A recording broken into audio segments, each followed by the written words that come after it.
Il y en a une qui est bien contente en tout cas de son petit café de sans croissant, c'est Elisabeth Lévy. Bonjour Elisabeth. Bonjour Cécile, bonjour à tous, quel plaisir. J'attends votre coaching. Voilà, oui, vous avez surprise. Il y a du coaching effectivement ici du côté des deux magots parce que pour retrouver une activité physique, c'est physique, hein, garçon de café, oui, bien sûr.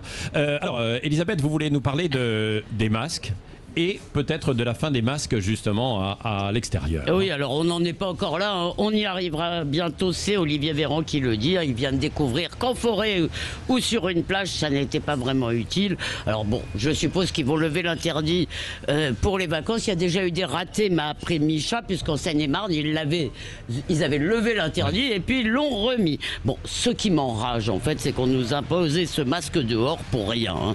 Il n'y avait vraiment aucune justification sanitaire. D'ailleurs, selon le New York Times, très sérieux et très pro-mesures restrictives, eh bien, moins de 1% des contaminations se font en extérieur. Alors, pourquoi nous l'ont-ils imposé? Que nous disait-il? Ah ben, c'est trop compliqué de le mettre dedans et de l'enlever dehors. Alors, peut-être qu'ils vont m'appeler pour que je mette mon manteau avant de sortir et que j'enlève mes moufles au bureau, hein. En fait, ils nous prennent un peu pour des imbéciles.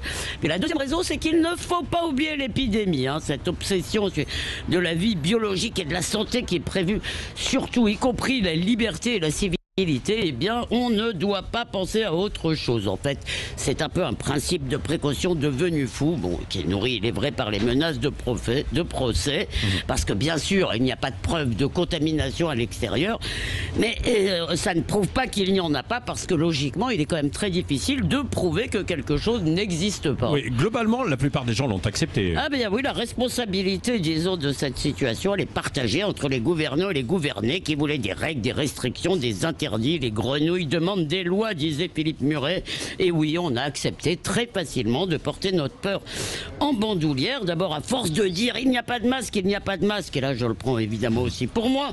C'est devenu ce masque le summum du désirable, hein, puisque la pénurie nous permettait en outre de dénoncer l'incurie gouvernementale. Et puis, c'est un instrument de contrôle social, hein. C'est une bonne raison de fliquer son prochain pour son bien, bien sûr.